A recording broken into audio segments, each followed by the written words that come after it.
ഞങ്ങള് ക്ഷേത്രത്തിൽ നിന്നും പോകുന്ന വഴി ഇവിടേക്ക് വന്നത്. രാധമ്മയും മീനുകളും ഒക്കെ വിഷമം കാരണം ഇനി വരാതിരുന്നാലോ എന്ന് ആലോചിച്ച് അവരോട് വരണോന്ന് പറയാനാ വന്നത്. അതൊക്കെ ഞാൻ നോക്കിക്കോളാം ഋതികെ.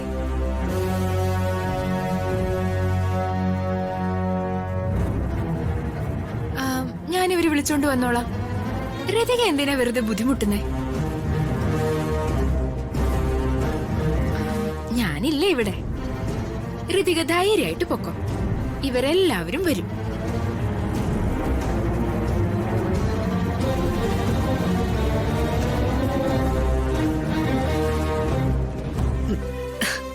രാധമ്മേ, രാധമ്മ വന്നേക്കണേ. വരാം മോളെ.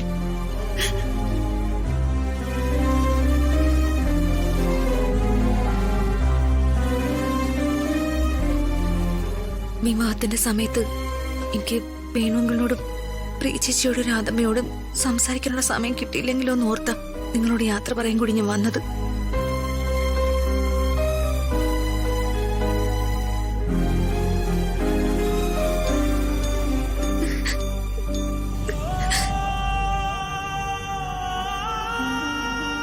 ഇനിയപ്പോ നമുക്ക് ഇടയ്ക്കൊക്കെ കാണാം പ്രിയച്ചി. ശരി ഋതിക മാഡം.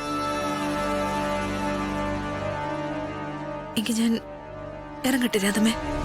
പോകണ്ടെന്ന് പറയാൻ എനിക്ക് പറ്റില്ലല്ലോ മോളെ.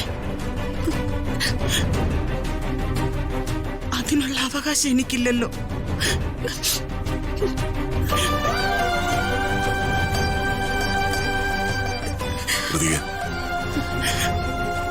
നമുക്കിറങ്ങാം.